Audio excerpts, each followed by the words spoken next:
Alfred Hitchcock is one of the most influential suspense directors of all time.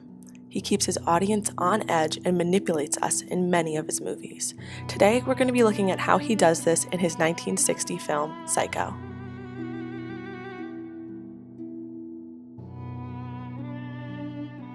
Hitchcock has the audience on the edge of their seats in early scenes, like when Marion sees her boss while she's fleeing with the $40,000.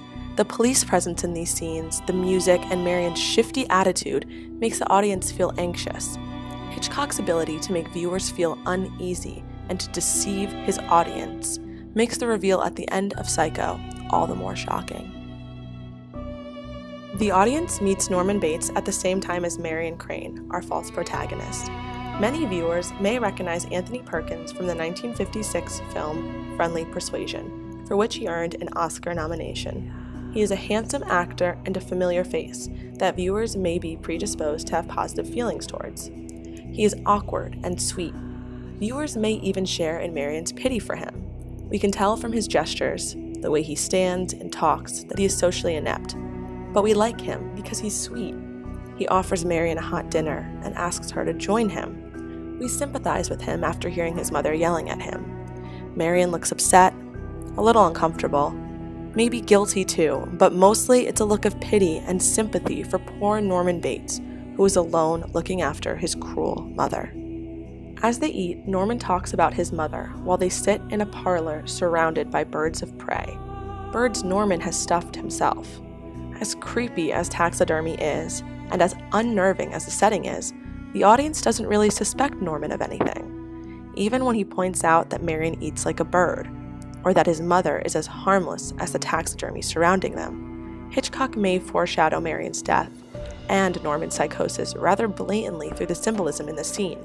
Yet, the audience continues to pity Norman.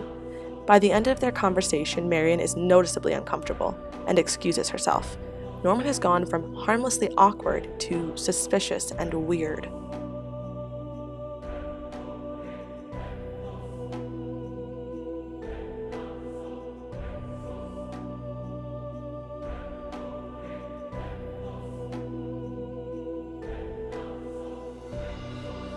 When we see Marion murdered in the shower, it would be normal to suspect the creepy, peeping Tom. But the shadow and the hair and the shouting between mother and son off-screen reassures us of Norman's innocence and his mother's capability. Hitchcock has dangled the answer right in front of us, practically told us Norman Bates is a creep, perhaps capable of murder. And just like that, he deceives viewers again, with a suspicious shadow and off-screen dialogue.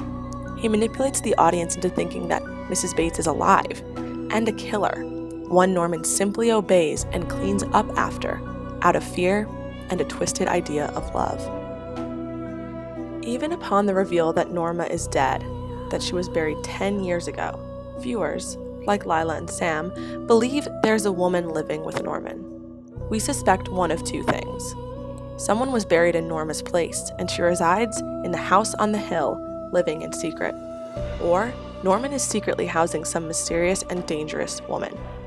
Hitchcock is no longer trying to make us feel bad for Norman, or to believe that he is totally innocent, but he continues to manipulate the audience into believing Mrs. Bates is the killer until the very end.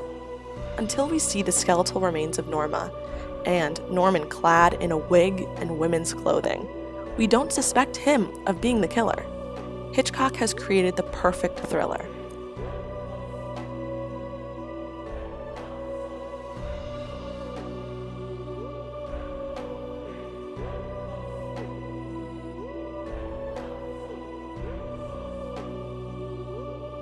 He deceives audiences throughout the movie, first convincing us Marion is our main character, the protagonist we will follow through the film, only to murder her in the first 40 minutes. He tricks us into believing Mrs. Bates is the killer, until we find out she is dead. And even then, he tricks us into believing Norman is simply an accessory to a woman's grisly crimes. Psycho is full of twists and turns that keep the audience feeling both uneasy and engaged, making Hitchcock the ultimate manipulator and Psycho a perfect thriller.